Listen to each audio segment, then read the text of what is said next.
Good evening, everyone. My name is Russ Wigginton, and I have the honor of serving as the president at the National Civil Rights Museum. And when you have that job, you get to talk to amazing, transformative, inspiring individuals like these three ladies. And so I'm particularly honored to be with you all, to have their stories, for some of us, come to life in a way perhaps that they never had before. I'm hopeful that you are familiar with these three women and their legacies and their families. But even if you are, hopefully this conversation will bring some dimensions to life and personalize, if you will. And as was mentioned earlier, the importance of humanity will come through as we continue to embark on this experiment that we call America, that should be grounded in some fundamental rights and privileges and opportunity for all. So I'm looking forward to hearing from these three amazing individuals. I do want to take a moment to say a little bit about them in a general kind of biographical way, and then I will go straight into questions.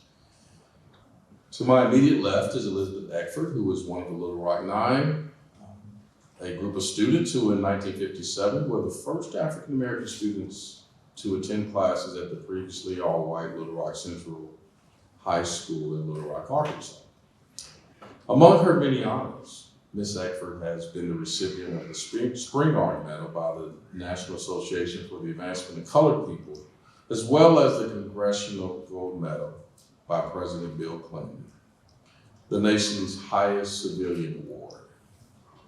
She is the author of the 2018 autobiography, The Worst First Day, Bullied While Desegregating Little Rock Central High School. I'm gonna say that one more time. The Worst First Day, Bullied While Desegregating Little Rock Central High. Ms. Dwania Kyles is a civil rights advocate, wellness consultant, and breath coach, and is an alum of the Memphis 13, where she serves as the executive director of the Memphis 13 Foundation.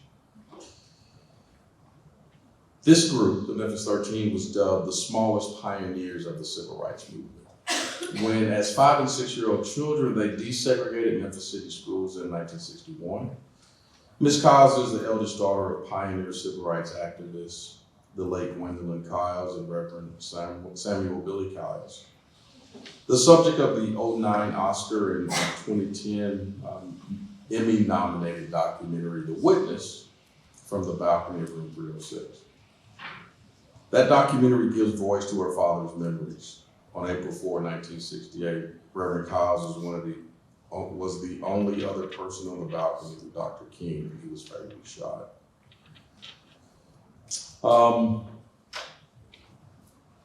When she was young, her mother and siblings were prepared to receive Dr. King and the SCLC staff at their home for dinner on that evening. Reena Evers-Everette is the daughter of civil rights activists Medgar Evers and Marilee Evers-Williams. Ms. Evers-Everette graduated from the New York Fashion Institute of Technology with a degree in business merchandising. After a 3-decade-long career in communications for domestic and international businesses, she was ready for a new challenge. She decided to continue the work of her father and mother had begun. Thus, in 2012, Evers-Everette became executive director of the Jackson, Mississippi-based Medgar and Marilee Evers Institute, which fulfills the vision of her civil rights leader parents through education and civic engagement programs that push for positive social change, exchanges across generational lines, and social and economic justice. Ms. Evers-Everette is Her civic and volunteer involvements include former chairwoman of the board of directors of the Claremont chapter of the American Red Cross and the City of Claremont's Committees on Dialogue and Human Relations, among others. Okay, folks, let's have a conversation. I'm going to ask Ms. Eckford a few questions first, and then I'll proceed down the line.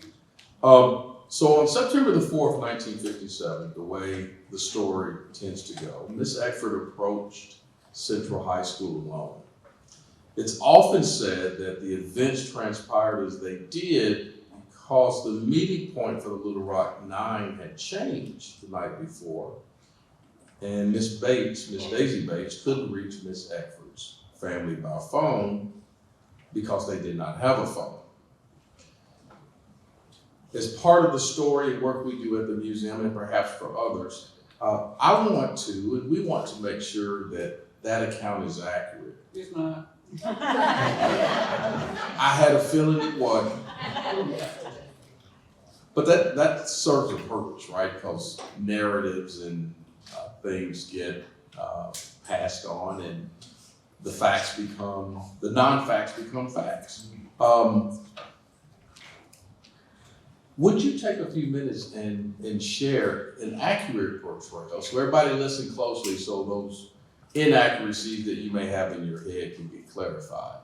Ms. Eckford, please. Okay, about more than 200 students, Negro students signed up to go to Central High School. About 85 of them were plaintiffs in an NAACP suit against the school board.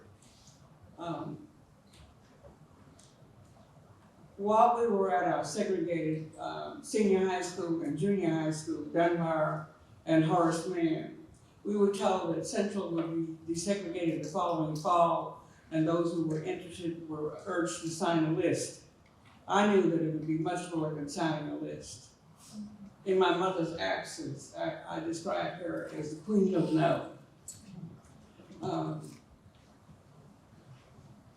The superintendent initially said that he would make the final selection, and he only announced 2 criteria: that those selected had to be good students and they couldn't be troublemakers. What's a troublemaker in the 1950s? I've never seen violence in school, except for maybe a schoolyard fist fight, probably on the last day of school. I had been a very, very shy person. I was a good student. I had been an early reader, and reading is something that is part of my life throughout. In my poorest times, I still could afford a book, a 50-cent book from a thrift store. I'd rather have that than a cigarette. I was probably the last person chosen by the superintendent because I didn't get permission from my parents to go to Central until August, and by that time the names of some students who had been selected had been printed in the newspaper. I had asked my parents since spring, could I go to Central? And instead of saying no, as I had anticipated her saying, my mother said, we'll see. We'll see prevail throughout the spring and well into the summer. We didn't have a conversation with the superintendent until after those persons were named in the newspaper, and I told my parents it's almost too late. I panicked. They knew that I very much wanted to go to Central because I could easily be dissuaded. If my big sister wasn't speaking up for me, if my parents said no, I would just let it go. I would probably poke my mouth out, but in my household, my parents were very, very strict, and I'm from an old-fashioned household. I very accurately call them benevolent oligarchs. We were the loyal subjects and the obedient subjects. So, when we finally had that conversation, I think that I was probably the last person selected to go to Central High School of the Negroes who had signed up to go. By the way, some young people are probably wondering why I'm saying Negroes. Throughout our history in the United States, we have struggled to define ourselves. I honor the terms that we used in addressing who we were. Of course, I use the term African American because that's what we use now. But there were earlier we had been colored people, we had been Negroes, and even those among us who had been taught to be ashamed of being called black. In the 1960s, we became black people with pride. I'm sorry, I tend to go off track. I like her track. But the question was that true? Reason that I showed up alone is because we didn't have a phone. We became the Little Rock Nine that day in our first attempt to go into school. Before that, we were not a group. We were not the NAACP plaintiffs because the superintendent very carefully questioned the students to eliminate anybody allied with the NAACP. I didn't meet the leader of the NAACP until after I was turned away from Central High School. I had heard the governor when he went on television the night before and said that he was calling out the Arkansas National Guard because he expected blood to run in the streets.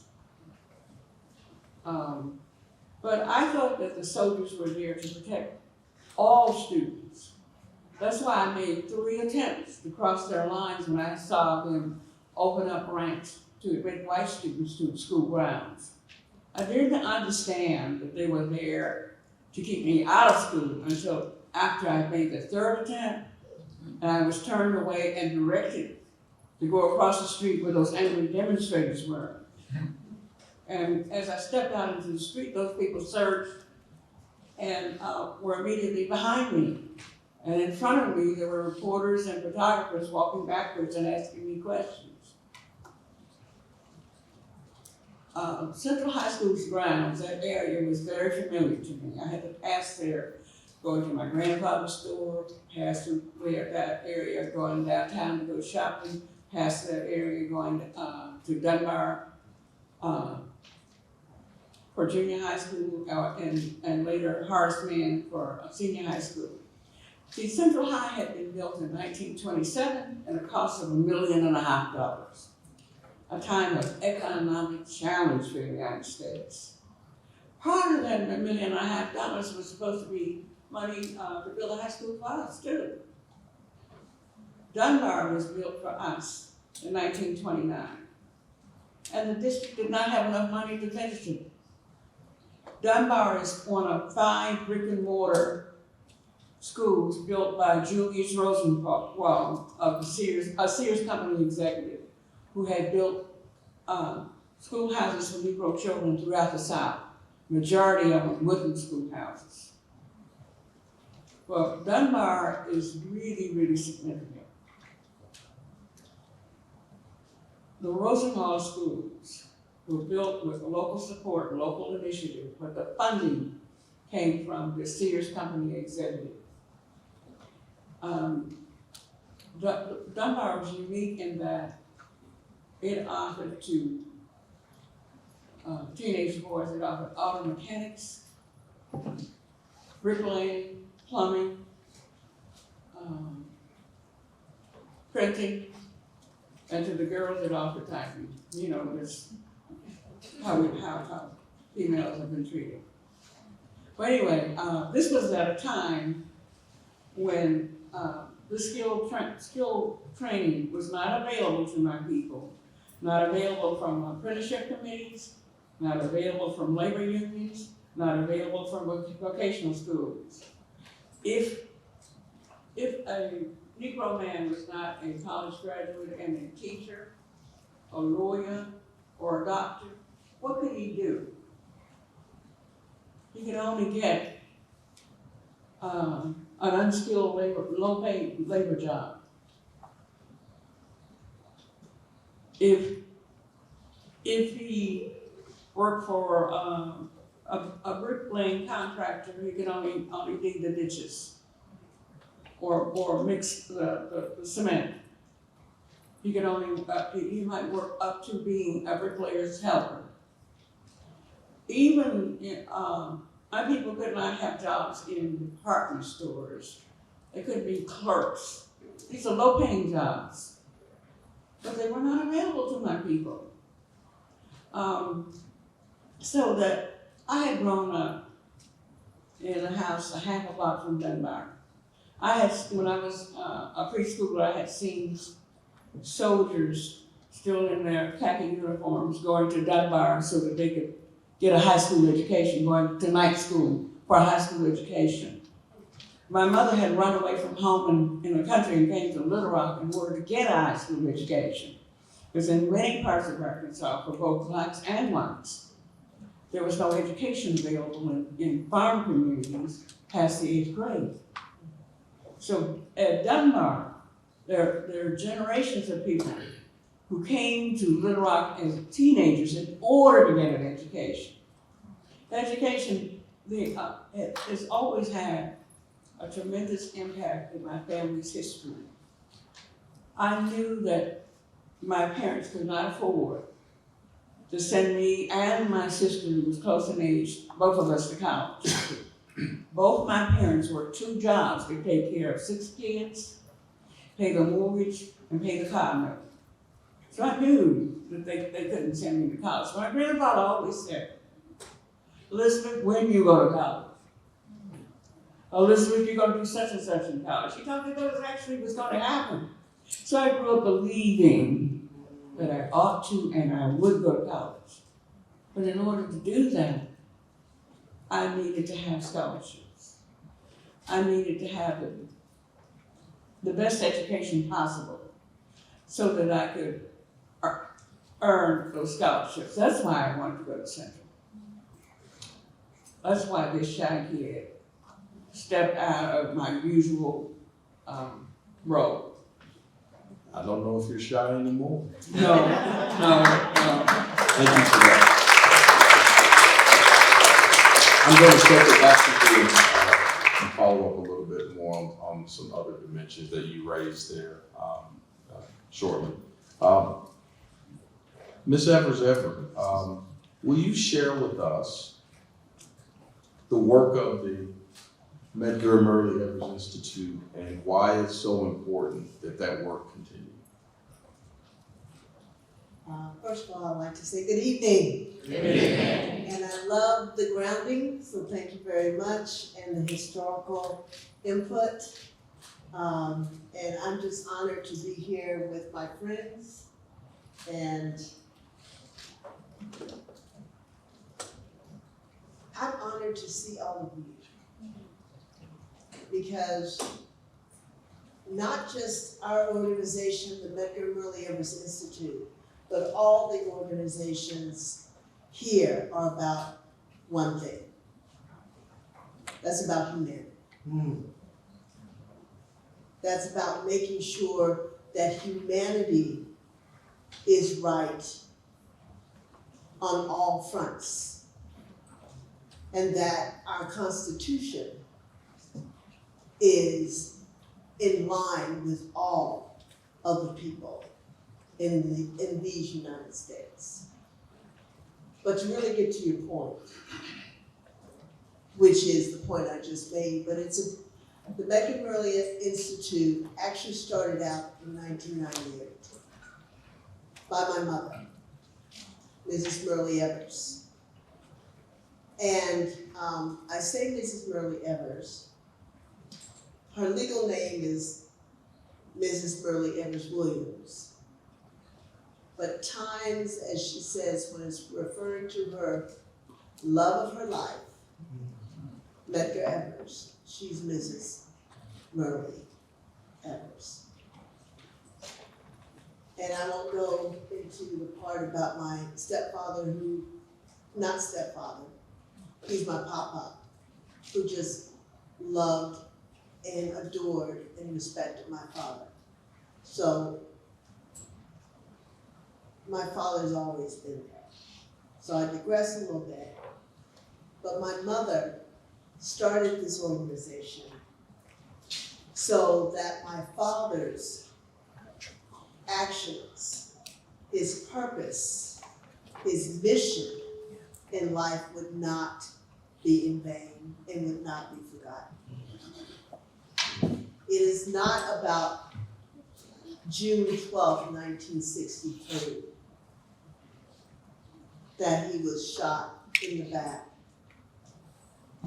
on our carport as he got out of the car holding Jim Crow Must Go t-shirts. It's about why he was shot. It's about the struggles of his people and of all people. And so the Institute was first named the Medgar Evers Institute. And in 2012, my mother asked me to come on board. And I'm sure there's a lot of you out there that when your parents ask you, they're not asking, they're telling you. And I was at a time in my life when I was transitioning job positions, and she said, I need your help. And I've always tried to be in support of her with everything that she does. And so I came back to Mississippi, really not wanting to come back to the city. I've always come back every year after my father's assassination, but it's always been painful. It's actually been bittersweet because I love coming back and seeing friends and family, but it's always been painful. So to have her request this, I took a lot of cleansing breaths, a lot of reflection, and a lot of prayer. And said, can I do this? And for my mother, I said yes. So in 2012, when I came back and she asked for my help, it was a year before the 50th anniversary of my father's assassination. And I said, I will come back under one condition. And of course, I got the eyebrow up like this. And the hip going like this. Like, you're asking me to do what? I said, I need your name on this institute. You need to be recognized along with Dad. Come on. So after a little discussion, I got my way. And it is now the Medgar Evers Institute that also highlights her life, her accomplishments, her mission for justice and equality for all. You heard before that our mission is about positive social change. But the key part of it is intergenerational. Because this audience is intergenerational. We learn from our elders. We learn from our ancestors. We learn from our youth. I saw some youth playing outside just before we started. We learn from them and they learn from us. There's no way we can all move forward as a race, human race, without grasping the knowledge and the wisdom from all generations. We are focused on youth leadership. We're focused on voter registration. We're focused on the empowerment of us all. But community, always. The mission of my father and my mother as they worked together, starting out in Mount Bayou, Mississippi, under the direction of Dr. T.R.M. Howard with the Regional Council of Negro Leaders, and then under the NAACP as the first field secretary for the state of Mississippi. They always investigated the wrongs, the deaths, the threats of African Americans, colored people at the time. Thank you. Is that? Because we have to own who we are at every stage of history in order to really understand how to move forward. We have, if I could just take a moment, Yes, we ma'am. have done what we call CPR. Now, CPR in health is what? And it deals with what part of you? The heart. And that's what we strive to do, is deal with the heart. Ours happens to be, our program happens to be Connect, Preserve, and Revitalize. And that is in the community. And we go ahead with our CPR. We basically go in Mississippi, but we come up to Memphis. And we collaborated. And understand, collaboration is key with everything. Collaborating on this dais is key. What you put out before we start talking is key. When I see and meet people in the audience and understand where your steps are, you're collaborating. And so that's what we are striving to do.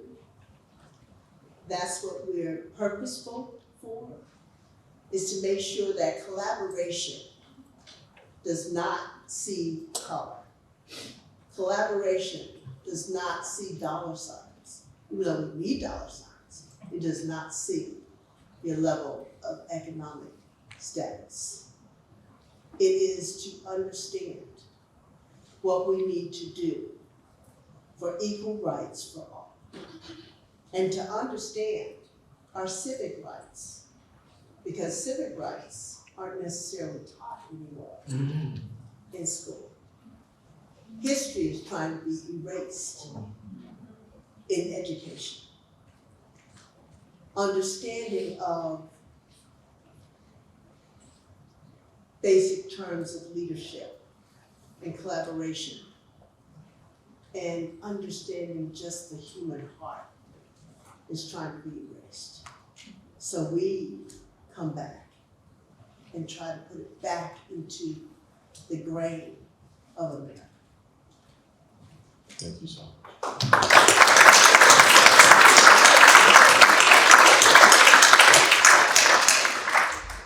Ms. Kyles, as a spokesperson for the Black students who desegregated Memphis City schools in 1961, why do you feel it's so important that the story of the Memphis 13 continues to be told and is broadened throughout all of society? Well, thank you for that question. I'm so excited to be here with Ms. Eckford and Ms. Reena Evers-Everette. I just was in Mississippi as her family was celebrating the 60th commemoration of her father's assassination. But what I really, and I said this to Reena in Mississippi, my heart broke at one point when I thought we weren't going to be doing the brunch which was the name of by More Than a Widow. And when it was back on, it was the thing I wanted to do most. I fangirl so hard over her mother. She is an amazing human being. She is a touchstone. And I was just filled with just so much love, knowledge, and I just wanted to say that, you know, and I'm so happy to be with Ms. Eckford that I don't know what to do as a Memphis 13, because growing up, we always heard about the Little Rock Nine, and I must say, we were a little bit jealous because y'all were just getting so much love, but I do understand why. But I even forgot what the question was. Oh, the story. Why? Because the Memphis 13 story is a story that most Memphians don't know about. It was a story that that was just kind of like put in the back of the closet and forgotten about for the most part. So it is important to showcase that story because, you know, the first day was the exact opposite of what happened in Little Rock, Arkansas. And because of what happened in Little Rock, Arkansas, the NAACP here said that we're gonna start with first graders. And I don't think, and I think the Board of Education thought that might be a good idea because they felt that they wouldn't find any families to allow their first graders to desegregate, you know, the all-white school system here. They felt that by the time you're in high school, that you already pretty much are the adult you're going to be. Seeds have been planted and you are pretty entrenched in how you live and do things. And at that point, you're doing them basically like, you know, how it's being modeled in your community and in your neighborhood. So our first day of school was extremely peaceful, even though I believe the whole of the police department was at one of the 4 schools. There were 13 of us. We went to 4 different schools, 2 at Springdale, 4 at Gordon. I think there were 4 at Roselle and 3 at Bruce. And while it was an extremely traumatic experience, not necessarily the first day, but for some, but while it was a tremendously traumatic experience, it was non-violent. And that is why people do not know, even in Memphis, the story of the Memphis 13, because, yeah, they don't know that President Kennedy and his brother called our then mayor, who used to keep a rifle or a shotgun under his desk, and congratulated him on a job well done. People don't know this story because, here again, it was non-violent, and all the media and folk want us to know is how much we hate each other and we just want to kill each other for whatever reason, because I'm Black and you're white and whatever. It was non-violent. It spoke to, and I've come to find out for many different reasons, it's never just one thing. But still, the fact that we were in the Jim Crow South in 1961, and it was nonviolent, I think that speaks volumes to people, even though they didn't want to, got over themselves and did the right thing.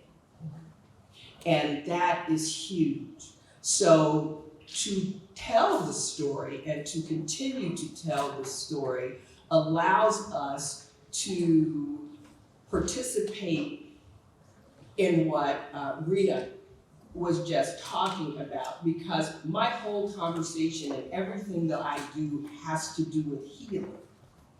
We've been managing racism which is why in 2023, the schools are as segregated now as they were in 1961. But in 1961, it was about the law, and the law should have been changed, okay? But now that it's changed, how in 25 years did it revert back? Well, for a number of reasons, and we can go into all of those later, and those are some of the things that we will be dealing with within the Memphis 13 Foundation. But the reality is, in 2023, it's not about the law. So we have to look at, okay, well, what is it about? Well, what happened was we can change laws, but if we are not changing hearts, and if we are not changing belief systems, then we are doomed to continue to repeat the same thing over and over and over and over and over and over again, where we are managing, but we are not moving past and growing into the human beings that we are actually capable of being. Since I've been doing this work with the foundation, thanks to Dr. Dwania Kyles and Dr. Faulkner, who headed the curriculum development of the Memphis 13, I've come across a book by Toni Morrison called Remembering. And you know that book? And the book is fantastic. If you haven't seen it, you really want to see it. What they did was they gave her pictures that she basically wrote stories to. So that's not necessarily what the picture was when it was taken, but she was able to come and write about what she felt was going on in the story. But more importantly, for the first time, she expressed one of the things that I was saying in my own way when we had our press conference in September of 2021, right before the 60th anniversary of the desegregation of the Memphis City Public Schools. She said that what Americans did as it related to the desegregation of the city schools in this country was one of the most noble acts that we ever did. True, she said, there was violence and there was blood. But usually, when that type of change is taking place, it is accompanied by rivers of blood, meaning wars. And we were noble enough not to enter, because we could, that space.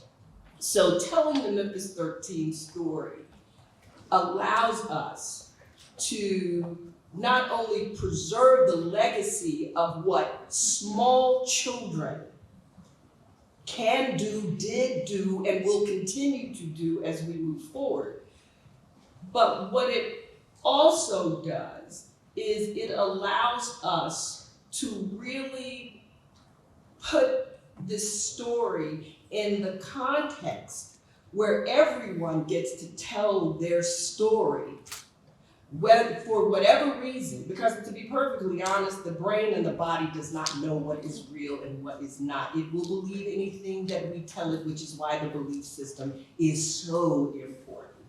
And us shifting that belief. But we can't shift the belief system without shifting the heart.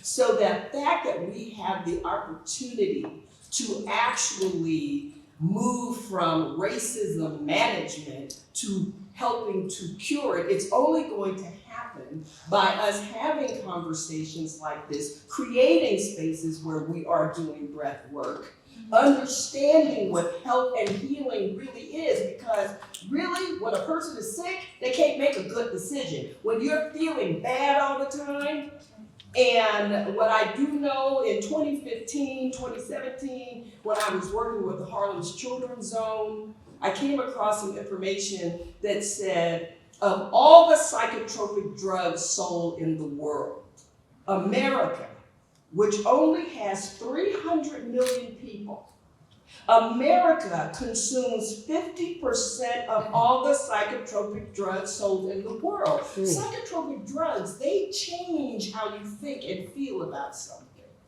Okay? Synthetic chemicals that are altering how your brain functions and how you feel, which means how your heart feels as well. Because we are in so much pain, we just want to be happy. So I think the story gives us the opportunity to come into rooms like this, to curate experiences where we can learn how to love ourselves first, and then allow that to spread out. That's what I'm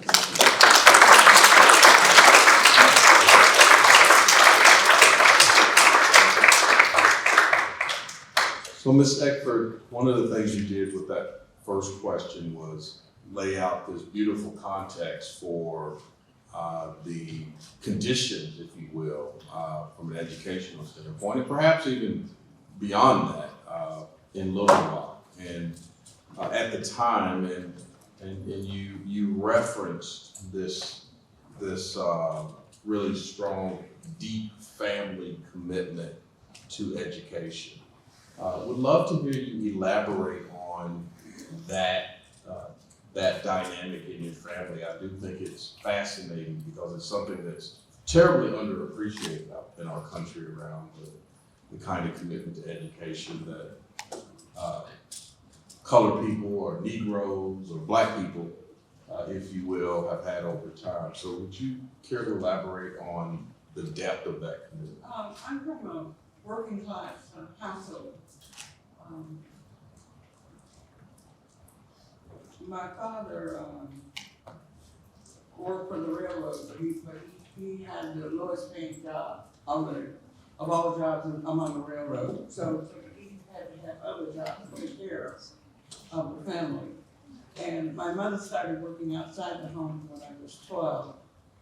Before that, she had been a dressmaker, a seamstress. But my mother didn't do well with trying to manage other people's expectations. So that when I was going into my junior year of high school, my mother was working at the Arkansas School for the Negro, Deaf, and Blind, which was 5 blocks from my house. My brother went to school there because it was the only option my parents had. My brother is voluntarily mute. He's still alive. But I remember up to age 6 that he had a little bit of speech. He's always liked dessert, so he could say cake and pie when he wanted that.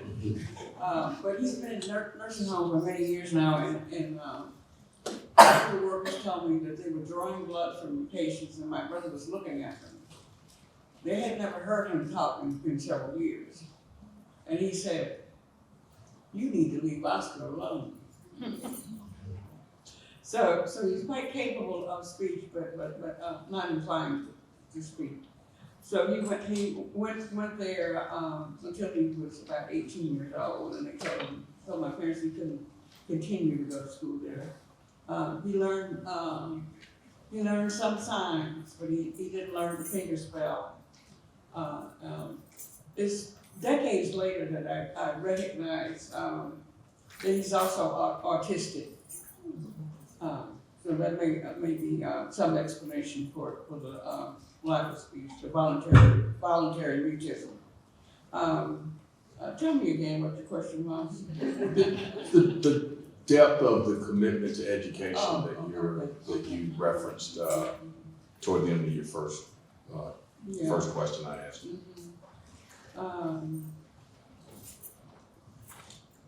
As a teenager, I thought that I wanted to grow up to be a lawyer, but I later found out that lawyers had to think logically, and I didn't.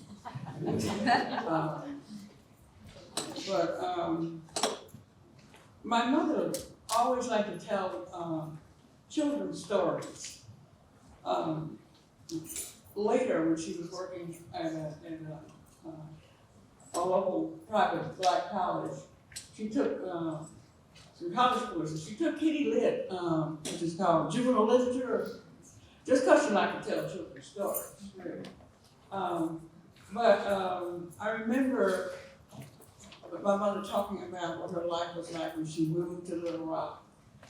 She lived in a household of a teacher, and so that's where she got comfortable with being corrected in her grammar, and she did that among us. But she told us you're not supposed to do it with people outside the family. So I knew the limits of the use of some use of education. I've always felt that education is something that can never be taken from you. It's something that you can always grasp, no matter no matter how poor you are.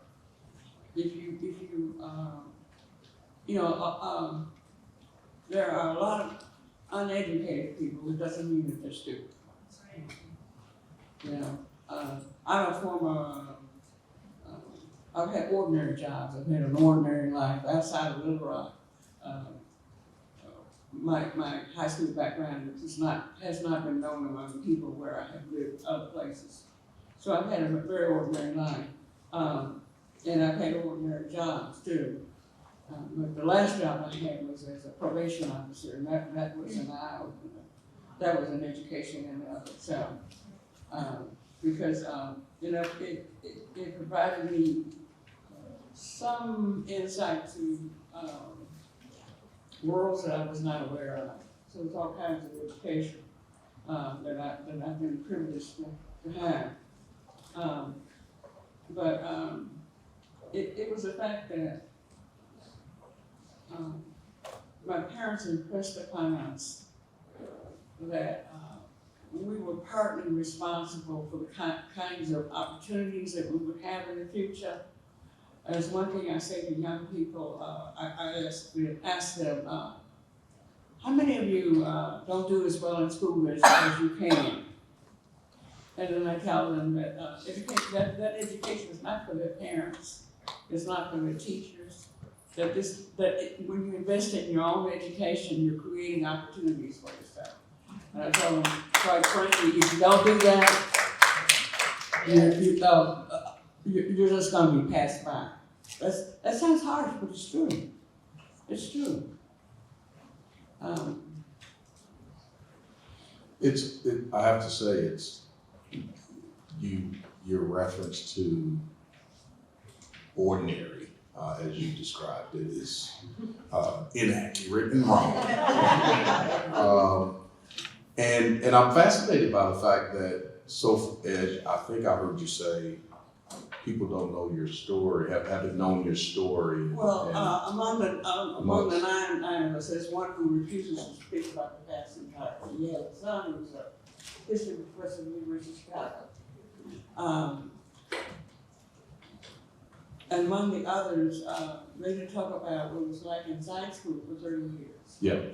Because when you first start trying to do that, that is a very, very painful journey. Yes.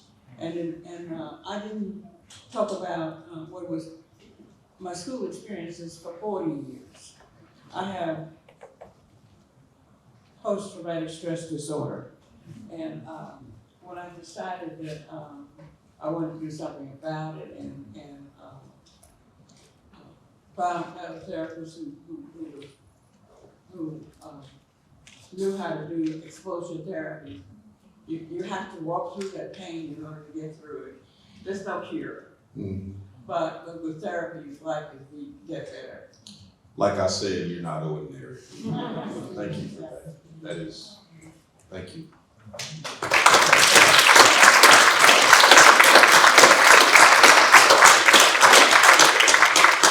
Well, let me tell you why I started talking about it finally.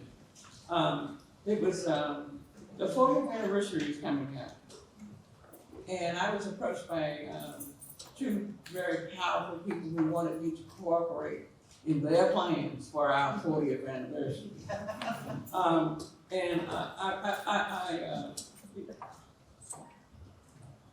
I'm not very knowledgeable about people, but I did recognize that they wanted to use me for their own purposes. There was another person who tried to get local people involved in building a visitor center, because people had recognized for many years that Little Rock, especially with people in hospitality businesses, that Little Rock Central High was a draw for tourism. And so these powerful people did get local support for building that visitor center. But I did recognize that part of their mission was to safeguard the legacy of their forebears. See, Little Rock had continued a dual school system well into the 1970s. What we experienced was desegregation, not integration. There is a difference. I'm sorry. Yeah. No, you were just following up on. Oh, okay. Yes. I was very naive, but I knew that the National Guard was all white. President Truman desegregated the armed forces in 1948. But important societal changes occur over a long period of time. Our march toward equality has not been in a straight line. It's not linear.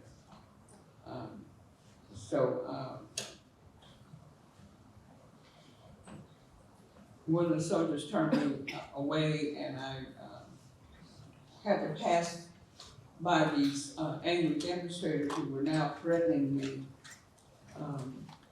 I had no choice but to try to walk away from them, and I threw them. So that's why I continued walking to another bus stop. That area was very familiar to me. And I did hear somebody say, let's hang there and so forth, I kept walking. There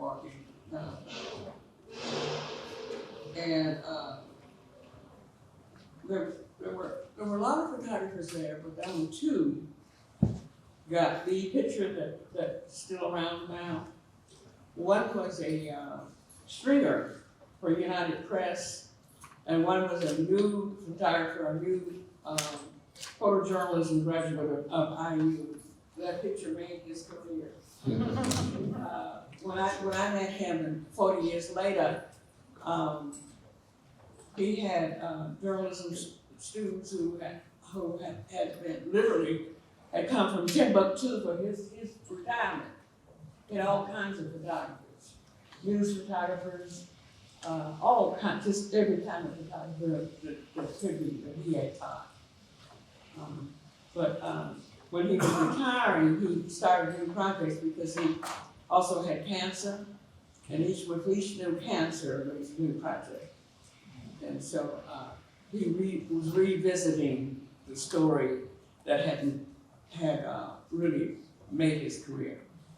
And that's when I finally could attach a name to that, what I call the mob scene picture.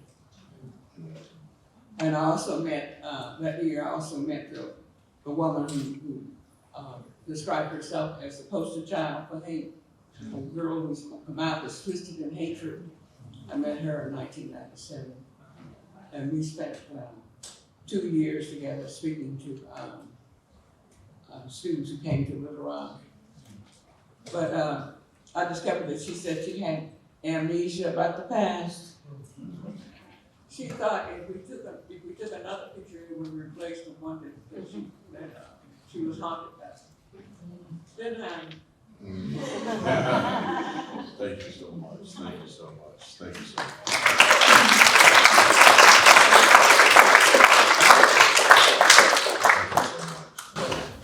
So, Ms. Evers-Everette, you lost your father at such a young age. How did you heal?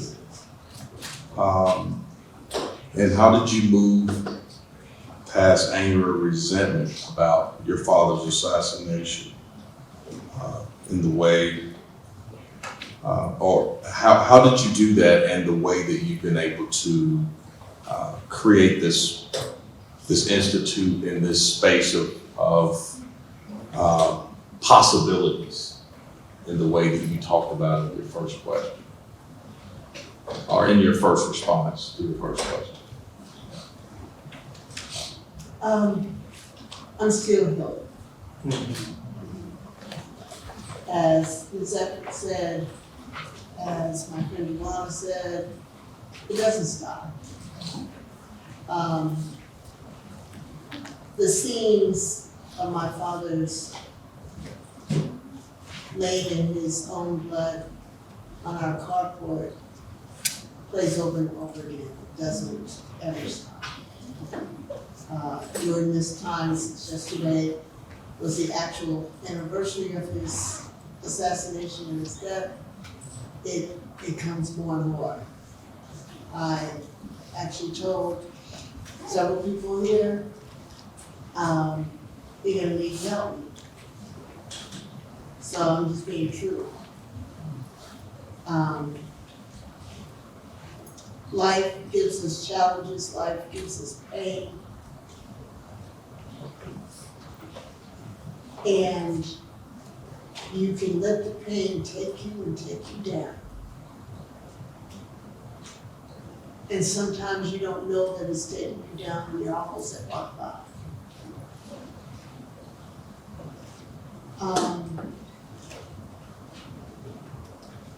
I've been there. Not totally at rock bottom, but post-traumatic stress is constant. Going through therapy, I have. And I'm smirking right now because I went to my first therapy session. And that was when we were young, and my mother thought it was best for us all to go through it. And if I can just be totally transparent with this group and all, is when we moved to California, and I never heard about therapy. I was 10 years old, I didn't hear about therapy. But we went to a therapist that was suggested by a group, and they were in Beverly Hills. We're coming from Jackson, Mississippi, going to Beverly Hills. You gotta get dressed up to go to the therapist.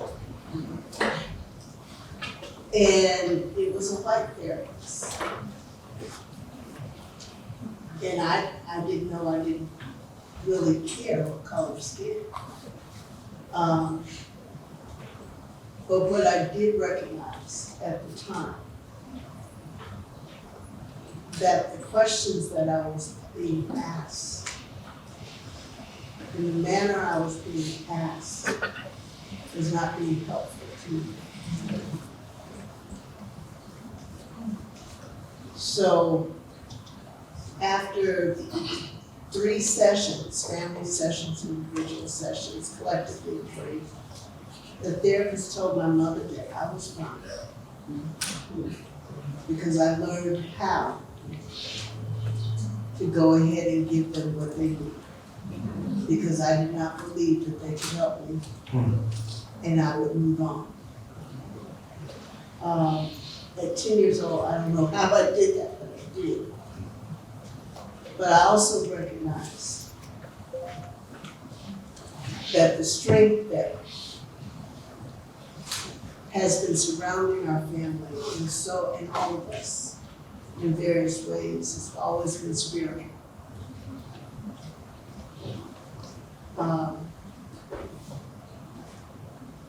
And the best therapist is the one up above that created us. I'm not saying don't go to a therapist. I'm not saying at all. what I'm saying is that I'm still learning how to deal with the trauma. It's one thing that we've talked about together and really pushing it forward. And one thing that during 2020, the Institute started Virtual Healing Cafe, a seat at the table. And we're all going through it. One shape or form, COVID showed us, all of us. One thing that keeps ringing through my head and through my life is a tragic moment besides my father's assassination, but it was in the same year. And it was when the KKK came and threw a Molotov cocktail under my mother's station wagon while my father was gone. And we heard it. My mother went outside. And I think about this now and it scares me. She went outside and put it out. Because she was a sitting duck, so I think about that now. But it was in the evening, and I don't know who's in here who has never lived without a cell phone. Is there anybody in this room that's never lived without the cell phone? Without the cell phone. Okay.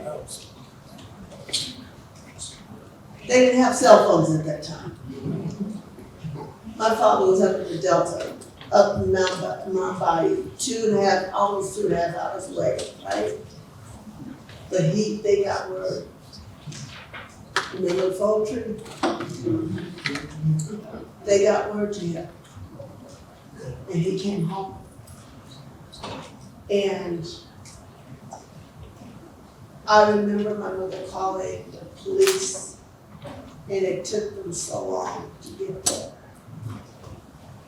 And they mentioned, oh, you're fine. What are you worried about?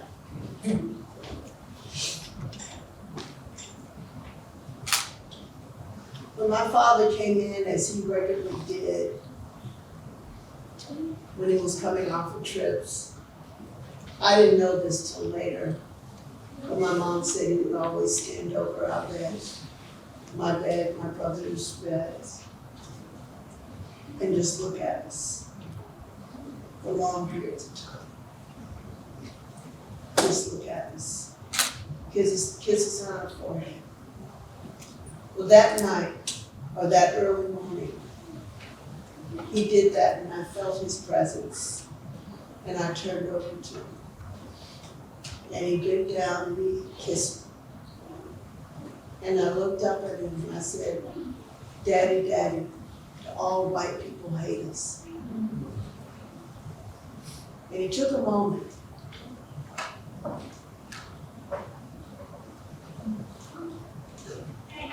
And I could feel that he was struggling to say what he needed to say. Because he's a teacher, right? He's a mentor, he's a guide. But he's a true son. And he said to me, and he called me by my nickname that he named me. And he said, Sunshine, there's good and bad in every race. Always look for that. So I hold that dear to me. I walk in those words. It helps me get through tragedies and trauma. It helps me look at everything going on in this world and see hope. It helps me heal when I'm not healed. There's still gaps. And every year during this time, they open up. And every year during this time, and on his birthday, I ask for his help to keep going. And so it has not been easy.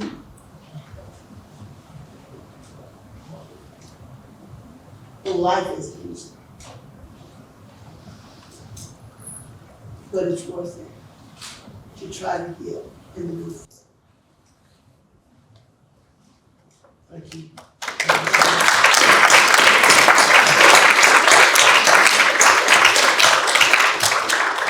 So, Ms. Kyles, when Dwania Kyles, who happens to be with us today, thank you, Daniel, for being here. Yes. First approached you about creating the documentary, the wonderful documentary that you all did.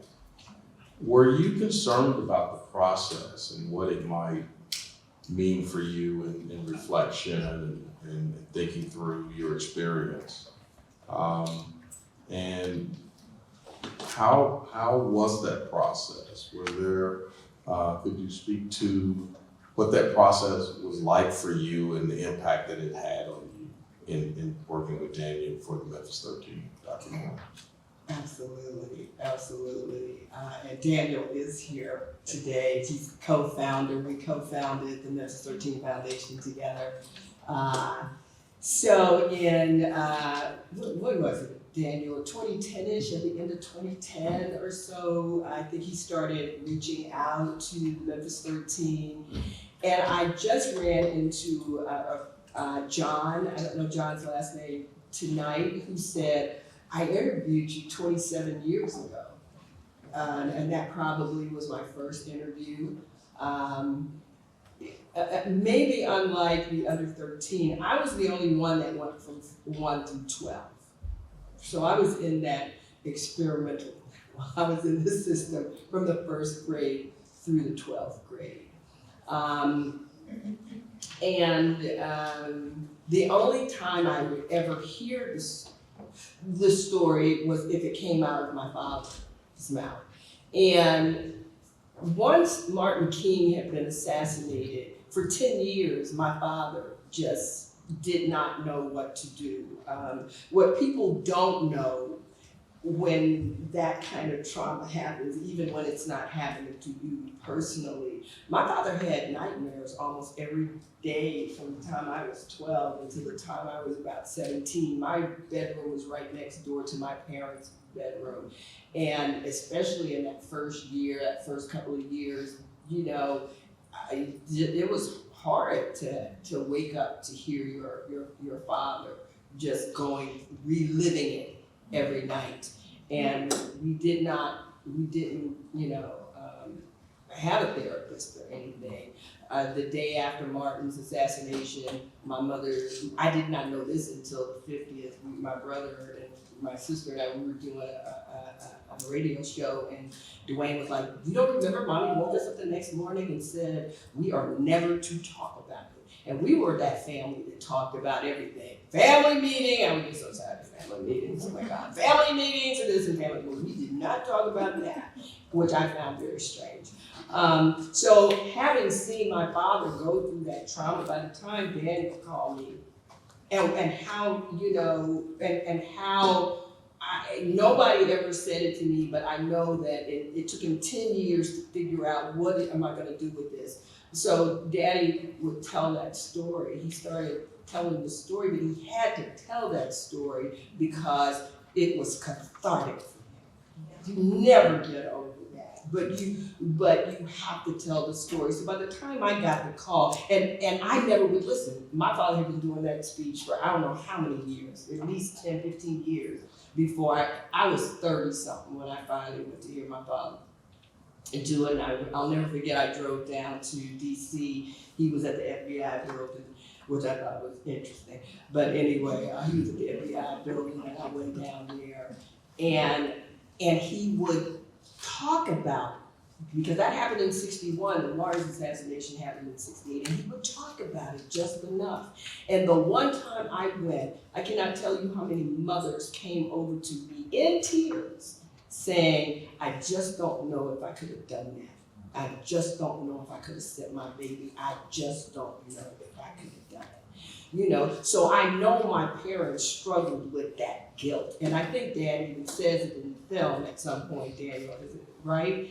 And so by the time Daniel called, it was so buried because after a party that was given for the Memphis 13 in December, now we desegregated the schools in October of 61, there was a Christmas party in December of 61. And after that, the only person of the 13 that I ever communicated with on a level was Fonby, who at the time was called Michael Willis, and that's because our families were both very much in the movement. Roz is sitting on the front row right here, and we were always very close and would be at the same meetings and so forth and so on. And so Fonby was the only one, even when he went to, I think he changed in middle school